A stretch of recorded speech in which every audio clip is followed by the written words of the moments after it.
matin encore, je veux parler de ceux qui font des exploits. Et je veux vous dire que ceux-là, ce sont ceux qui font un peu plus que les autres.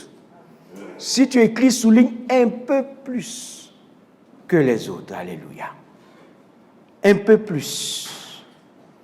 Ce matin, je veux dire à quelqu'un, et comme on l'a déjà dit la dernière fois, que l'exploit, c'est-à-dire le miracle, c'est-à-dire ce qui surprend, est souvent réalisé par des hommes ordinaires, mais qui aspirent à des choses extraordinaires.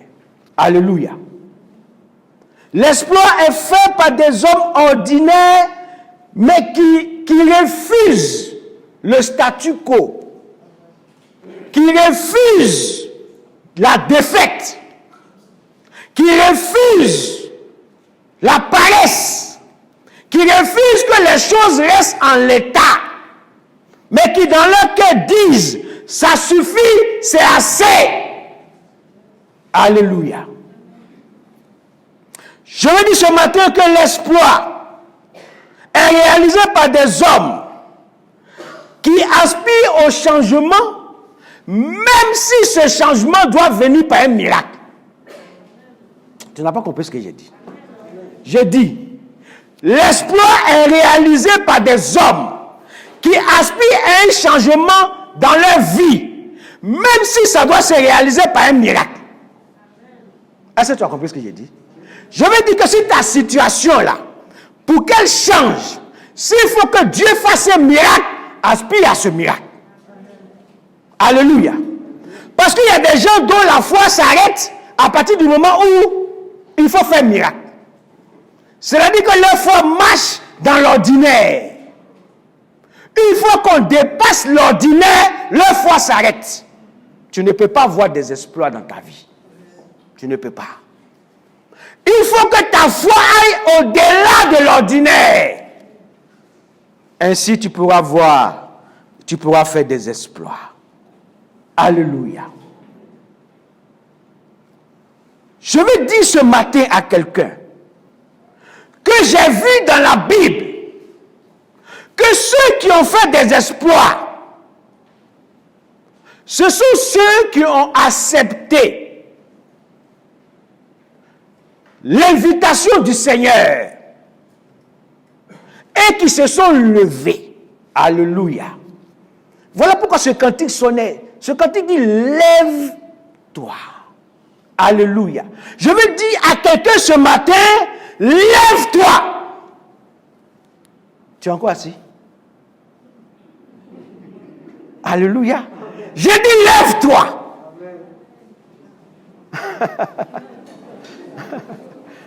Vous voyez, non, ça semble bizarre, hein? On dit lève-toi et puis tu es encore assis. C'est ça, c'est comme ça, la vie chrétienne, c'est comme ça on vit. Quand Dieu dit lève-toi, tu es assis. Tu n'as pas compris que l'exploit, c'est pour ceux qui se lèvent. Alléluia, assieds-toi. Assieds-toi. Allons-y, nous allons comprendre la parole de Dieu ce matin. Je dis que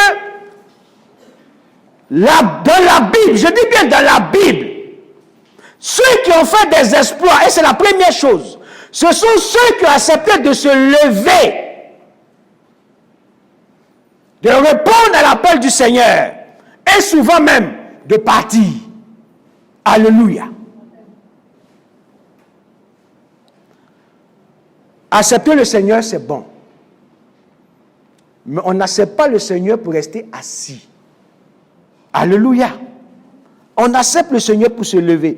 Quand nous voyons de la Bible, le premier homme, celui à qui Dieu a parlé de foi, il s'appelait Abraham. Et nous voyons son histoire dans Genèse chapitre 12. Ne vous fatiguez pas pour chercher parce qu'on va aller un peu vite. Genèse chapitre 12, vous retenez si vous voulez les versets. Genèse chapitre 12 du verset 1 au verset 4. La Bible dit que Dieu dit à Abraham, lève-toi et va-t'en de ce pays. Alléluia. Et ce qui m'a plu, c'est que dans les versets qui suivent, la Bible dit que Abraham se leva et partit comme l'Éternel l'avait dit. Souvent quand nous lisons la Bible, les choses sont sont simples. Ça semble facile. Cet homme à qui on venait de parler, il avait au moins plus de 60 ans. Il avait déjà fait sa vie, il avait déjà toute une famille avec lui. Si c'était nous, on avait dit, bon, écoute, le Seigneur, ce que tu dis là, c'est bon, hein. Bon, mais je suis déjà un peu vieux. Hein, regarde parmi mes neveux là, quelqu'un de plus jeune, hein, je pense que lui peut faire ton affaire, n'est-ce pas? C'est ce qu'on avait dit, non? Ton affaire de Dieu là, c'est bien, mais bon, nous on est déjà vieux. Je connais un monsieur, on allait lui parler de Dieu, il a dit, ah, moi je suis déjà vieux, parlez à mes enfants là. Et il était sérieux, il dit, non, moi je suis déjà, parlez à mes enfants, c'est pour eux qu'il est fort. Moi je suis déjà vieux. Alléluia. Mais Abraham s'est levé. Il y avait quelqu'un qu'on appelait Moïse aussi. Dieu s'est adressé à lui un matin, lui a dit, lève-toi et va parler à Pharaon. Le monsieur a hésité et puis après il s'est levé pour partir. Et sur la route, il a vu des exploits extraordinaires. C'est le seul bonhomme qui a parlé et puis la mer s'est fendue en deux. Alléluia. Parce qu'il a entendu la voix de Dieu et il s'est levé. Après lui, il est arrivé quelqu'un qu'on appelait Josué. Et on trouve son histoire aussi dans Josué, le chapitre 1, du verset 1, verset 8, où Dieu s'est adressé aussi à lui et lui a dit, écoute, Moïse est mort. Mais maintenant, toi, Josué, lève-toi, parce que c'est avec toi que je vais faire passer le Jourdain à ce peuple. Toi, lève-toi.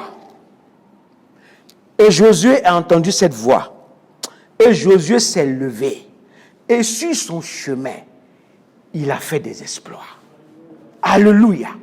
Il a vaincu une ville qu'on appelait Jéricho. Et il a fait une chose que avant lui, après lui, aucun homme n'a fait. Il a arrêté le soleil dans sa course. Alléluia. Si tu te lèves à la voix de Dieu, tu vas voir des choses extraordinaires. Alléluia.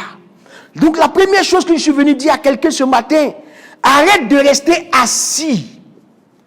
Le miracle n'est pas pour ceux qui sont assis, mais pour ceux qui se lèvent. Alléluia. Dans le Nouveau Testament, on nous parle de Jésus qui était au ciel avec Dieu. Et puis un matin, Dieu a cherché quelqu'un pour faire sa volonté. Il dit, voici, je viens. Je viens. Je me lève pour faire ta volonté. Et Jésus est arrivé dans ce monde. Et il a fait des choses extraordinaires. Alléluia. Dans la Bible, les gens disent, mais jamais homme n'a parlé comme cet homme. Jamais quelqu'un n'a opéré des miracles aussi puissants. Mais le secret, c'est qu'il avait entendu et il avait répondu à l'appel du Seigneur. Alléluia. Après lui, il y a eu des disciples. Des gens qu'il a rencontrés dans la rue. Et à qui il a dit, suivez-moi et je ferai de vous des pêcheurs d'hommes. Et la Bible dit que ces hommes-là se sont levés. Ils ont abandonné leur filet et ils l'ont suivi. Quand on lit comme ça, c'est très simple. Mais je vais vous dire la réalité. La réalité, c'est que c'est des gens qui un matin se sont levés pour aller travailler. À la maison, là, ils n'ont rien dit. Peut-être qu'on les attendait même pour préparer, même pour donner l'argent de popote. Et puis, dans la rue, ils ont rencontré quelqu'un qui s'appelait Jésus, qui a dit, suivez-moi. Et la Bible dit, ils ont abandonné leur filet, ils l'ont suivi. Bon, imaginez quand ils vont revenir à la maison, ils vont dire à les femmes, ah, vraiment, on a rencontré quelqu'un, il a dit de le suivre, donc on a tout laissé. Elles vont les regarder comme ça. Souvent, quand tu es rassasié, tu ne parles pas. Elles vont les regarder comme ça. C'est-à-dire, il y a des manières de regarder quelqu'un, même si tu ne l'as rien dit là, ça va lui faire mal. Parce que ça veut dire, tu es bête. C'est-à-dire, vous sortez, vous rencontrez des gens dans la rue, et ils disent, suivez-moi et vous les suivez. Vous savez où on vous envoie. Mais Jésus les a emmenés à l'exploit. Alléluia. Il les a emmenés à l'exploit. Parce qu'aujourd'hui, c'est des hommes qui ont marqué le monde. Et quand tu veux que ton enfant soit bien, tu lui donnes leur nom. C'est pas vrai? Mon enfant là même, il s'appelle Jean. Alléluia. Mais quand on disait à Jean, suivez-moi, et tu étais là, c'était difficile. Mais depuis que Jésus te dit, toi, suis-moi, toi, tu fais quoi? Tu le suis? Est-ce que tu as accepté? Tu as grippé à tes principes. Tu as grippé à ton confort. Dis non, j'ai honte. Qu'est-ce qu'on va dire? Ces gens ont accepté de le suivre. Après eux, il est arrivé des apôtres, des personnes comme Paul qui ont rencontré un jour Jésus dans la rue. Il a dit, Paul, je veux que tu viennes à mon service. Et cet homme a accepté de suivre le Seigneur. Et sur sa route, il a vu des miracles extraordinaires. Alléluia. Donc je vais dire à quelqu'un ce matin, l'exploit ou le miracle que tu attends ne viendra pas à toi tant que tu es assis à ne rien faire. Tant que tu n'as pas laissé le Seigneur t'utiliser pour accomplir sa volonté. Car c'est alors aussi que tu feras des exploits. Alléluia. Écoutez, souvent quand on parle d'exploits, on va loin. Je vais vous dire quelque chose. Vous savez, chaque fois que je viens à l'église, ici, chaque fois que je monte ces marches-là, pour arriver à la porte que vous voyez, dans mon cœur, il y a quelque chose qui dit, waouh, comment ce jeune homme a pu en si peu de temps faire cet exploit. Alléluia. Il y a des gens qui ont plus de 20 années de ministère n'ont pas réussi à bâtir ce que vous voyez. Vrai ou faux? Vrai ou faux? Nous sommes dans un exploit. Alléluia. Vous savez, moi j'aime dire les choses telles qu'elles sont. Souvent, quand on était jeune, il y a des gens, même tu parles de Dieu, quand tu veux lui dire viens dans mon église, toi-même tu as honte. C'est vrai, non? Parce que l'église, c'est pas tout ça. Hein, si le gars vient même, tu as un peu honte de façon. Mais ici, là, quand tu dis viens à l'église, tu es fier. Alléluia. Alléluia. Je veux que tu te lèves pour acclamer Dieu pour la vie de l'homme de Dieu. Il a fait un espoir.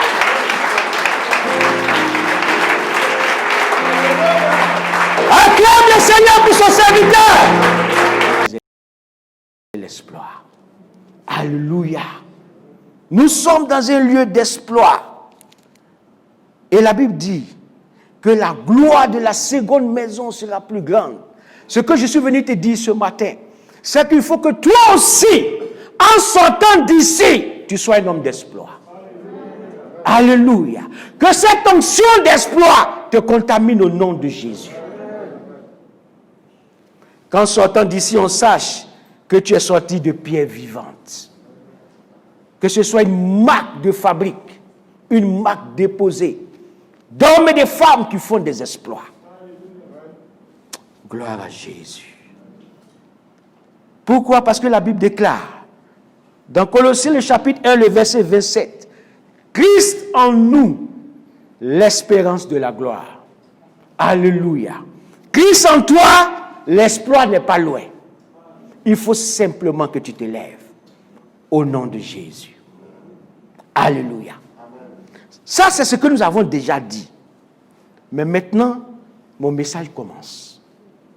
Alléluia. Et je vais vous dire ce pourquoi je suis là ce matin.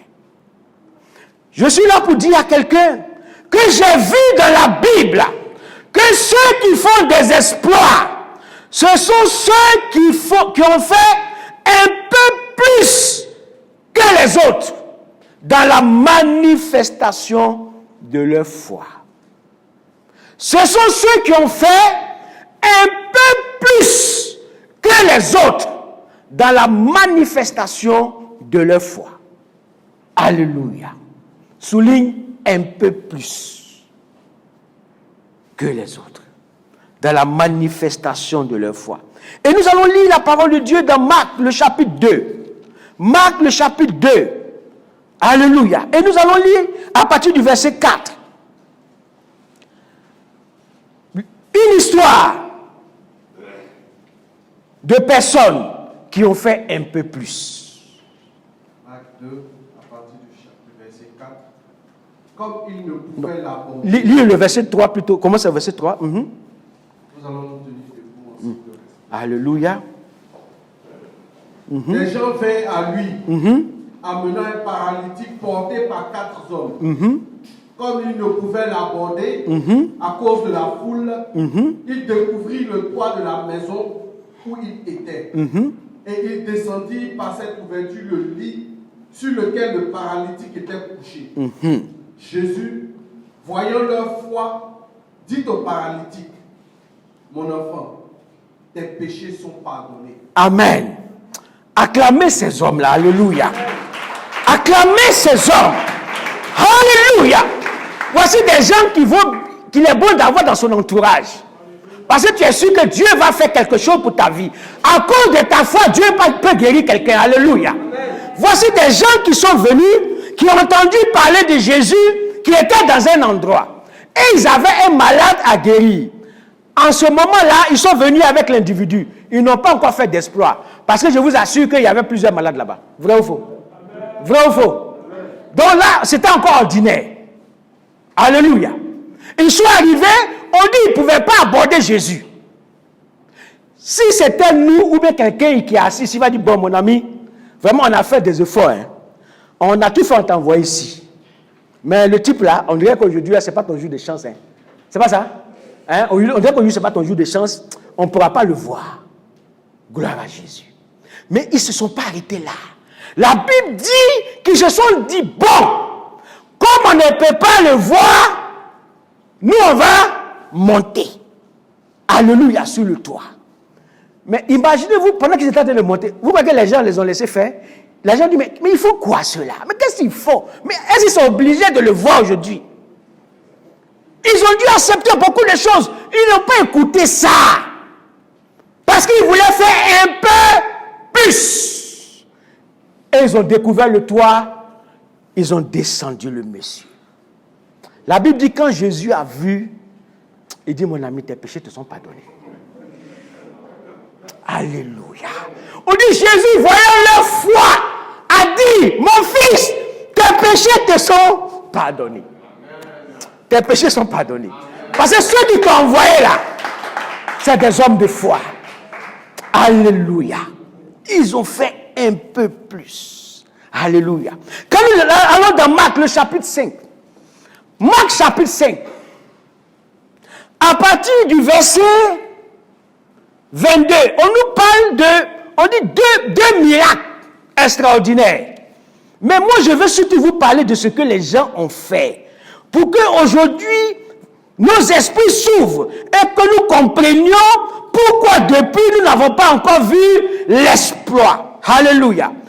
La Bible dit, vas-y. Alors vint un des chefs de la synagogue, nommé Jairus, qui l'ayant aperçu, se jeta à ses pieds et lui adressa cette instante prière. Ma petite fille est à l'extrémité. Viens, impose-lui les mains, afin qu'elle soit sauvée et qu'elle vive. Jésus s'en alla avec lui. Amen. Amen. Amen. Amen. Jésus s'en alla avec lui. Amen. Gloire à Jésus. Je vais vous expliquer ce qui s'est passé. Vous voyez, Jésus était venu pour faire un programme. Il n'était pas venu pour aller chez la fille de Jairus. Vrai ou faux? Amen. Non, pas du tout. Il était venu pour un programme. Et comme à son habitude, il y avait une foule de spectateurs qui sont venus assister au spectacle que Jésus allait faire. Ils sont venus écouter la parole de Jésus. Alléluia. Ça, c'était bien, c'est ordinaire. Mais de cette foule s'est levé quelqu'un extraordinaire. Lui, il n'était pas venu pour écouter Jésus. Il était venu pour que Jésus l'écoute. Alléluia. Vous voyez la différence? Lui, il allait parler à Jésus. Il dit, Jésus, j'ai ma fille qui est malade. C'est le seul qui avait quelqu'un qui était malade? C'est le seul? C'est le seul? Non. Mais c'est lui qui a fait un peu plus. Qui a bravé la foule pour aller se faire entendre auprès de Jésus. Alléluia. Souvent, Dieu n'entend pas nos prières parce qu'elles sont ordinaires. Elles sont ordinaires. Elles ne dépassent rien du tout. elles sont comme les autres. Mais croyez-le, pendant que nous sommes là, il y a des gens qui prient et puis il y a des gens qui prient. Alléluia. Il y a des gens qui prient et il y a des gens qui prient. Et ceux-là, Dieu les écoute. Alléluia. Jaïrus est allé se faire entendre. Il a fait un peu plus. Il n'est pas allé s'arrêter pour dire, bon, je suis dans la foule, je vais regarder. Non. Il a franchi un palier pour parler à Jésus. Alléluia. Et la Bible dit que la réponse à ce genre d'acte, c'est que Jésus va avec toi. Alléluia. La foule était là, non? Il est parti avec la foule. Il est parti avec la foule. Jésus est allé avec lui. Or, quand Jésus va avec toi, il y a quoi? Qu'est-ce qu'il y a? Qu'est-ce qu'il y a? Il y a l'espoir. Il y a le miracle. Jaïrus a réussi à entraîner Jésus avec lui. Alléluia. Est-ce que toi, par ta prière, un jour, tu as réussi à attirer l'attention du Seigneur? La Bible dit que pendant qu'ils allaient, quelqu'un a fait, une autre femme a fait quelque chose. Alléluia. Une autre femme a fait quelque chose. Alléluia. Qu'est-ce qu'elle a fait, cette femme? Or, il y avait une femme atteinte d'une perte de sang depuis 12 ans. Elle avait beaucoup souffert entre les mains de plusieurs médecins. Elle avait dépensé tout ce qu'elle possédait et n'avait éprouvé aucun soulagement. Mais étant allée plutôt en empirant, ayant entendu parler de Jésus, elle vint dans la foule par derrière et toucha son vêtement. Alléluia. Car elle disait, si je puisse seulement toucher ses vêtements, je serai guéri. Amen. Au même instant. Amen. Amen. Alléluia. Vous voyez, souvent, ce qu'on te dit de faire là, c'est pas ça que vraiment Dieu attend. C'est ce qui sort de ton cœur. Alléluia. Souvent on dit non, viens faire offrande, tu seras béni. Non, non, non. Dieu ne bénit pas ça là. C'est ce qui est sorti de ton cœur qui touche le Seigneur. Ce que personne ne t'a dit là, c'est ça qui est ta foi véritable. Alléluia. La Bible dit que c'est là. Peut-être qu'elle avait vu Jaïrus parler. Mais elle n'a pas parlé. La foi, ce n'est pas la même chose que tout le monde fait. Ce n'est pas ça. Quand les gens lisent, on dit, bon, maintenant ça veut dire qu'il faut toucher Jésus. C'est la doctrine. Non, la foi, ce n'est pas une doctrine. C'est une manifestation. Alléluia. Quelqu'un a dit à cette femme-là de toucher Jésus. Quelqu'un lui a dit. Elle me dit si seulement. C'est-à-dire, gloire à Jésus. Si seulement je peux le toucher, je serai guéri. Ce qu'elle a fait de plus que les autres, je vais vous dire. Quand elle a touché Jésus, la Bible dit qu'elle a été guérie. Et puis Jésus a dit, qui m'a touché? Ses disciples ont dit une parole très intéressante. On dit, mais Jésus, toi, mais des fois tu exagères. On est là, il y a une foule qui te presse. Une foule qui te presse, et puis tu dis, qui m'a touché? Mais il a pressé, puis il a touché. Alléluia. La foule le pressait, mais la femme, elle a touché. Ce n'est pas la même chose. Elle a fait plus que la foule. Alléluia. Est-ce que tu as déjà fait quelque chose d'extraordinaire?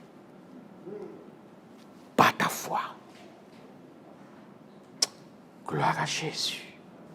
Il y avait un homme aussi qu'on appelait Bartimée dans Marc chapitre 10. Je vais simplement vous montrer qu'il y a des choses que vous devez faire. C'est-à-dire que l'ordinaire là vous a fatigué. Ça fait que vous ne voyez rien de nouveau.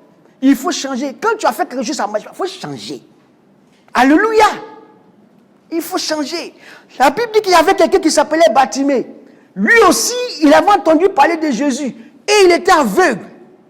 Et Jésus est passé dans cette zone. On trouve ça dans Marc chapitre 10. Je vais vous dire ce qui s'est passé. Lorsque Bartimée a entendu que Jésus passait, il n'a pas fait comme la foule. Qu'est-ce que la foule était en train de faire? La foule fait comme d'habitude. C'est le spectacle. Ils sont venus, c'est-à-dire c'est un cirque quoi. Jésus il est là, il fait du cirque. Il fait du spectacle et puis on assiste. C'est ça non? On vient à l'église, le pasteur est prêche et puis nous on écoute, on dit amen, amen, amen, amen. Non, ce n'est pas ça. À un moment donné, fais quelque chose. Alléluia. Donc, Bartimée, lui, n'est pas venu pour assister au spectacle. Vous savez ce qu'il est venu faire?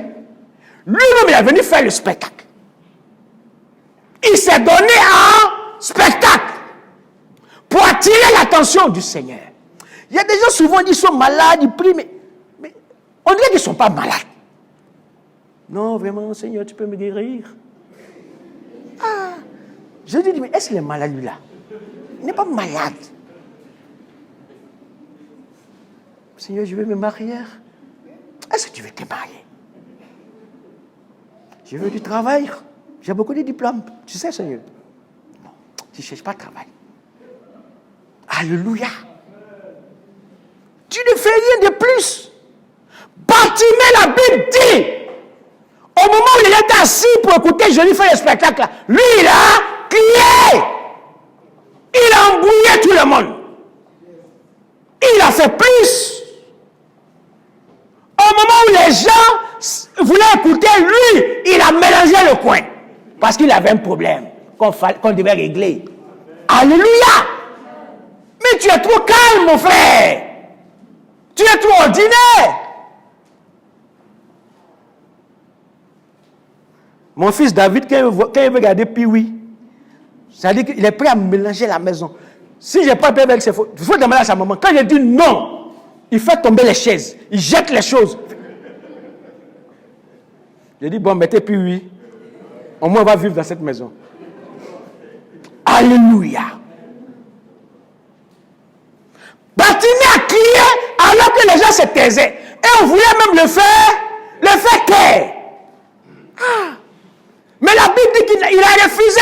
Il a crié d'une voix forte. Jésus, fils de David, aie pitié de moi. Et Jésus a dit une parole extraordinaire. Amenez-le-moi. Alléluia. Or, quand on t'amène vers Jésus, il y a quoi? Qu'est-ce qu'il y a? Il y a l'exploit. Il y a l'exploit. Alléluia. Il y a quelqu'un qui a dit, le type était aveugle, mais n'était pas muet. Alléluia. Et avec sa voix, il a réussi à faire plus et à attirer l'attention du Seigneur. Ils sont beaucoup. Il y a un autre qui s'appelait Zachée. Il a fait la même chose. La Bible dit que Jésus passait par là. Et puis lui, il était comme moi. Il n'était pas très grand. C'est ça, non? Voilà, il n'était pas très grand. Donc, dans les choses comme ça, quand il y a le spectacle, et puis tu n'es pas grand, tu ne peux pas bien voir. Alléluia! Tu ne peux pas bien voir. Souvent, tu es en bas des gens, on dit, mais toi, il ne faut pas nous embêter, on voit les bonnes choses.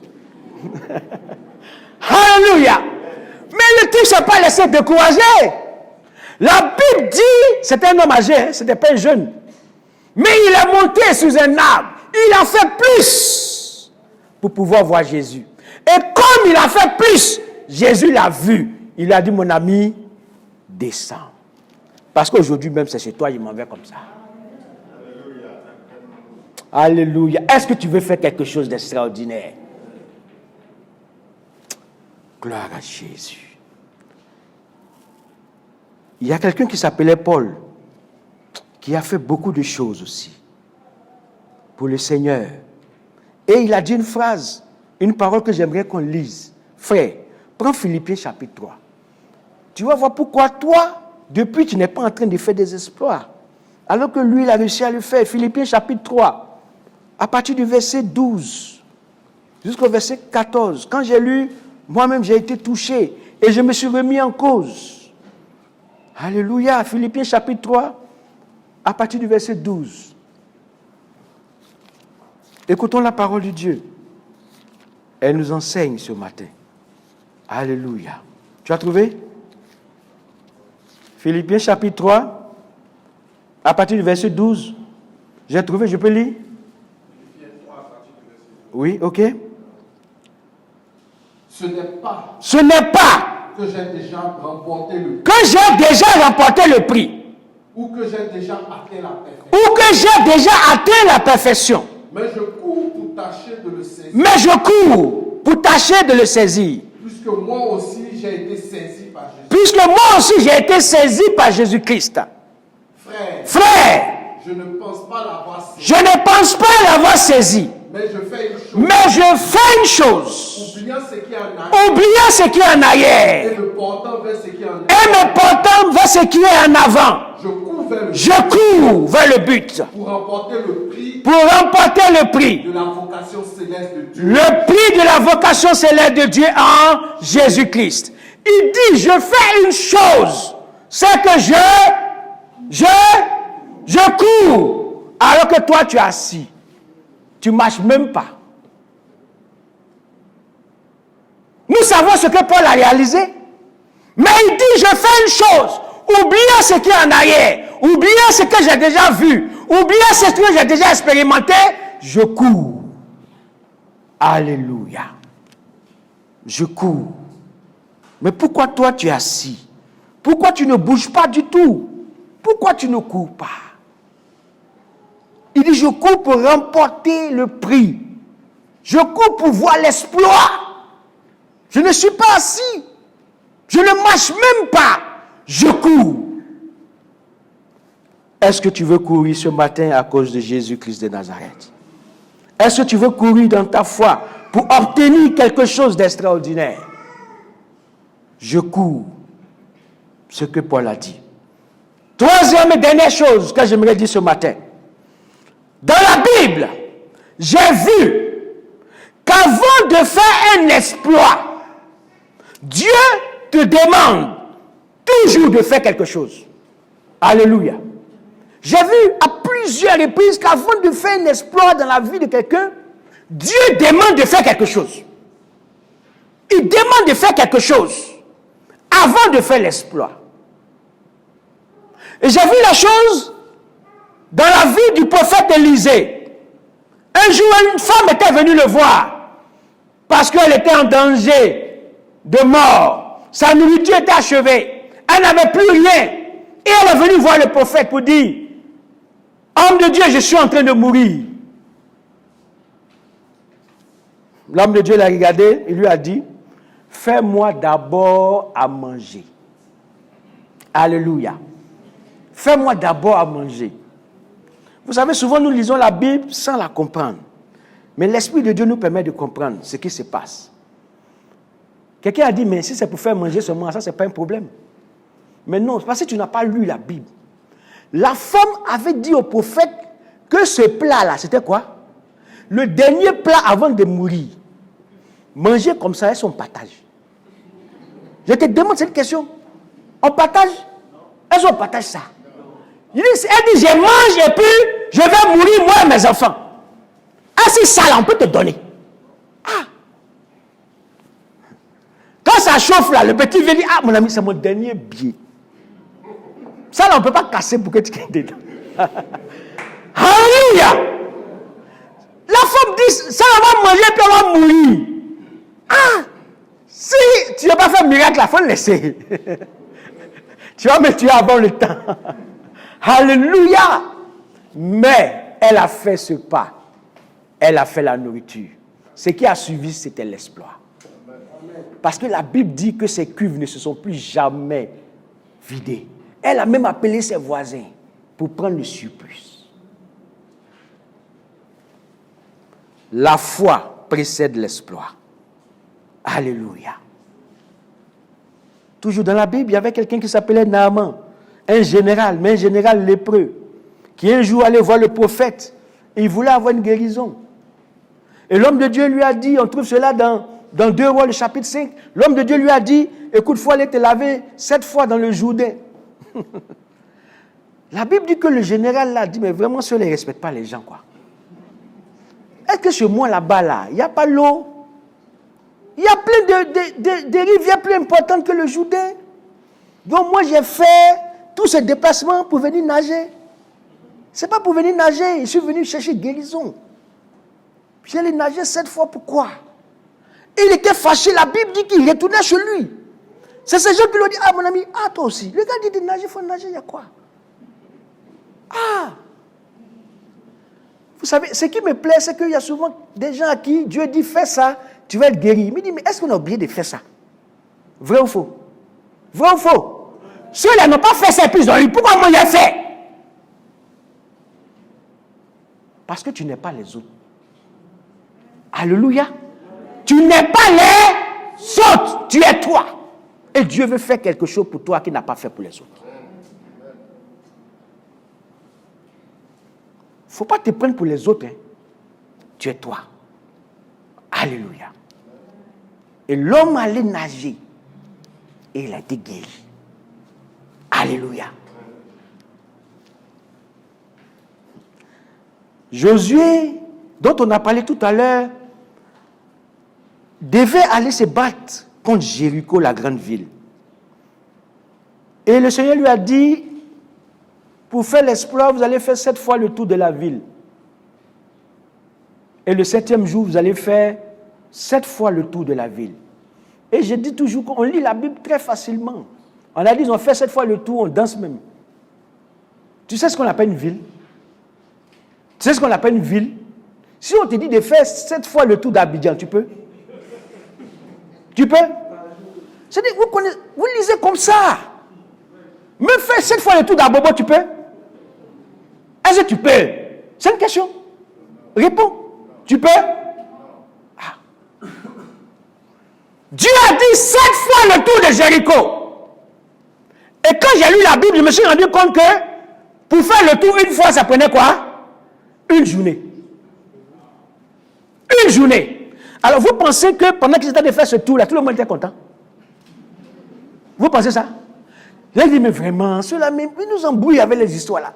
Si on veut Jéricho et Soir, on se bat, on va quitter là. C'est quel tour? On doit faire 7 fois. Chaque jour, on marcher, pied de l'homme va se blesser. Parce que c'est pas ça. C'est quel truc on ne peut pas faire une fois. L'histoire de Dieu là, c'est trop compliqué. 7 fois tout pour faire quoi? L'homme est fatigué. C'est pas ça. Dieu attend de toi la foi pour voir l'exploit. La Bible dit qu'ils ont fait 7 fois le tour. Et le 7e jour, ils ont fait 7 fois. Et alors seulement, quand ils ont crié, les murailles se sont écoulées. Combien de tours tu as déjà fait et puis tu es fatigué? Combien de tours? Combien de temps tu as pris pour prier et puis tu as arrêté, tu es fatigué? Alors que le problème n'est pas encore réglé.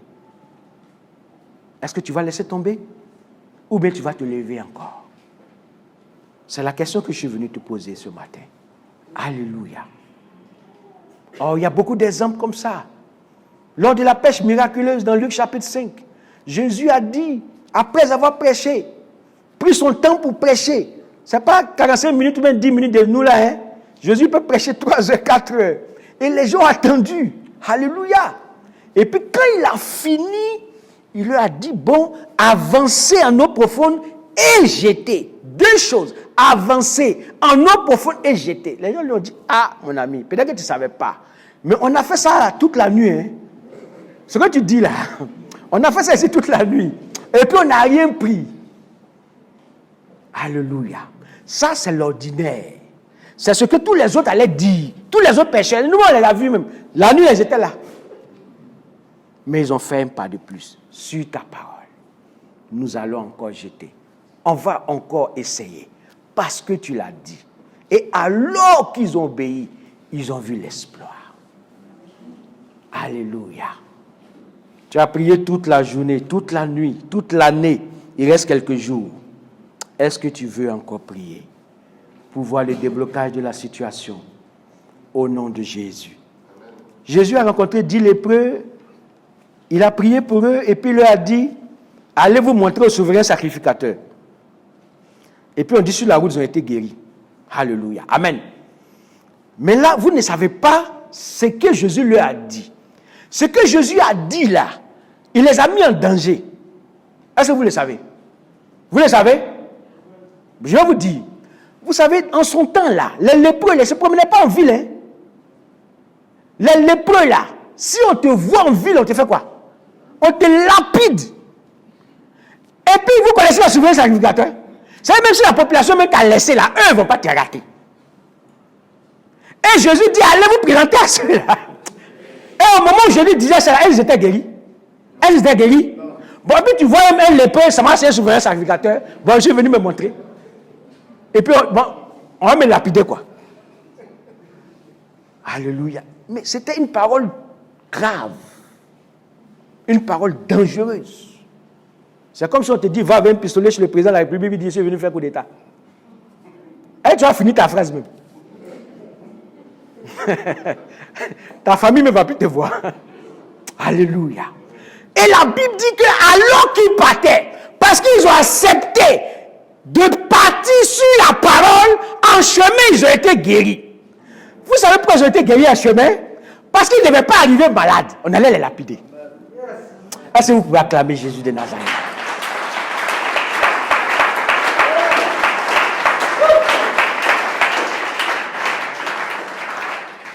Quelqu'un sera guéri en chemin ce matin. Quelqu'un va voir le miracle s'accomplir dans sa vie. Je le crois. Et je sens quelque chose qui bouillonne en moi. Et je vais terminer sur cet exemple. Il y avait les parents de quelqu'un qu'on appelait Lazare. Le type était tombé malade et puis on a appelé Jésus jusqu'à... Il n'est pas venu. Pourtant, il disait que c'était son ami. Donc quand il est décédé, vraiment les gens n'étaient pas contents. Et puis on lui a fait la commission. Et puis il est venu après. Alléluia. Jésus est venu et puis les gens ont fait tous les reproches qu'ils pouvaient faire. Voilà, tu n'es pas venu, si tu es venu, il allait vivre, mais plein de choses. Moi, je me suis dit que les gens là, qu'est-ce qu'ils voulaient? Qu'est-ce qu'ils voulaient? La parole de Lazare, il voulait quoi? Il voulait quoi? Il voulait que Lazare guérisse. Alléluia. Bon, maintenant Lazare était mort. Est-ce qu'ils étaient prêts au miracle? Ils étaient prêts? Leur foi était finie. Alléluia. Ils ne croyaient pas à l'exploit. Jésus a dit, je suis la résurrection, la vie. Tout ça là, c'est discours, théorie. Ne croyez pas. Mais il y a une phrase qui m'a plu dans cette histoire. Jésus demande toujours quelque chose. Il dit, bon, vous voulez que votre plat sorte, non? C'est pas ça? Ôtez la pierre. Alléluia. Ôtez la pierre. C'est là qu'on va voir si vraiment vous voulez voir quelqu'un sortir. Ôtez la pierre. Vous savez, souvent, ce qui bloque notre miracle, c'est une pierre. Mais qui l'a mise? Nous-mêmes. Est-ce qu'il a dit à quelqu'un d'aller ôter la pierre là? C'est vous qui avez mis, non? C'est vous qui l'avez enterré, non? Allez enlever. C'est toi-même qui as enterré ton miracle. Parce que tu ne crois plus. Ôte la pierre! Enlève. Non, moi je suis trop vieille pour moi, la main c'est... Enlève la pierre, mon ami. Il y a longtemps, il a fait 10 ans de chômage. Ôte la pierre. Ôte la pierre. Est-ce que tu es prêt à ôter la pierre ce matin? Pour voir Lazare sortir. Les gens disent non, ben, il est pourri, il sent, tout ça là. Mais tu veux voir Lazare, mais tu ne veux pas voir Lazare. Qu'est-ce que vous voulez au juste? Vous voulez quoi? On dit Dieu fait des miracles, mais vous ne croyez pas aux miracles. Mais vous voulez quoi? On fait quoi ici? Peut-être ta situation, si ce n'est pas un miracle, ça va pas se produire. Il faut quelque chose de fort pour que tu voies la gloire de Dieu. Mais si tu ne crois pas au miracle, qu'est-ce que tu fais? Ouais, prions te consoler. Bon, c'est vrai. Ah, d'accord, c'est bon. Doucement. Ah, Yako, ça va aller. C'est ça que tu veux? C'est ça que tu veux? Est-ce que c'est ça que tu veux? Qu'est-ce que tu veux? Tu veux l'espoir? Ôte la pierre. La pierre de l'incrédulité. Ôte-la. Et tu verras la puissance de Dieu. Mais tout ce que je vous ai dit ce matin-là, ce n'est pas toujours que ça marche. Hein. Il y avait un jeune homme riche qui était venu voir Jésus, n'est-ce pas? On trouve son histoire dans Matthieu 19. Quand il est venu, il a dit ce qu'il voulait. Et Jésus lui a dit une parole. Va, vends tout ce que tu possèdes, puis viens et suis-moi. La Bible dit qu'en ce moment-là, est-ce qu'il a fait? Il n'a pas fait. Il est parti tout triste. Je ne sais pas ce que Dieu te demande de faire depuis quelques moments. Mais ça brûle dans mon cœur. Je ne sais pas ce que Dieu te demande de faire. Toi seul, tu le sais. Je ne sais pas sur quoi l'Esprit attire ton attention ces 2 jours-là. Toi seul, tu le sais. Mais je veux te dire simplement ceci ce matin. N'aie pas peur. Fais ce que Dieu te dit de faire et tu verras l'exploit. Je ne sais pas ce qui bouillonne dans ton cœur. Ce n'est même pas à moi de le dire. Toi seul, tu le sais. Je veux seulement te dire, fais un pas de plus. Change ta façon de prier. Change ta façon d'adorer. Change ta façon de parler au Seigneur. Il y avait une femme qui s'appelait Anne. Elle n'avait pas d'enfant. Et chaque fois, elle allait prier. Année après année, elle priait. Toujours, elle priait. Mais un jour, sa prière a changé. Alléluia. Elle allait à Silo. Et elle a commencé à prier d'une façon telle que même le prophète qui est à côté n'a pas compris. Il a dit, mais la femme, là, elle est venue faire quoi matin, là? Ça, là, c'est quoi? Tu as bu ou bien quoi? Elle dit, homme de Dieu, je n'ai pas bu. Mais je suis en train de prier des prières extraordinaires. Des prières que je n'ai pas priées avant. Des prières que je n'ai pas expérimentées. Et la Bible a dit, elle a parlé au Seigneur, elle a dit, si tu me donnes l'enfant là, voilà ce que je vais faire. Et finalement, le Seigneur l'a exaucée. Parce qu'elle avait changé sa façon de prier. Je crois que j'ai fini ce matin. Je vais seulement avec toi prendre une dernière parole. 2 Rois, chapitre 13. Lis très bien cette parole. Et puis nous allons prier le Seigneur. 2 Rois, chapitre 13, du verset 14 au verset 19. C'est le dernier passage que l'Esprit a mis dans mon cœur. J'étais en train de venir ce matin quand la parole a sonné et je me suis retourné pour l'écrire. 2 Rois, chapitre 13, du verset 14 au verset 19. Dieu veut parler à quelqu'un ce matin. Élisée était atteint de la maladie dont il mourut. Et Joas, roi d'Israël, descendit vers lui, pleura sur son visage et dit, mon père, char d'Israël et sa cavalerie. Élisée lui dit, prends un arc et des flèches. Prends un arc et des flèches. Et il prit un arc et des flèches. Alléluia. Puis Élisée dit au roi d'Israël, bande l'arc avec ta main. Bande l'arc avec ta main. Et quand il eut bandé de sa main, Élisée mit ses mains sur les mains du roi. Amen. Et il dit, ouvre la fenêtre à l'Orient. Ouvre la fenêtre. Et il ouvrit. Et il ouvrit. Élisée dit, tire. Et il tira.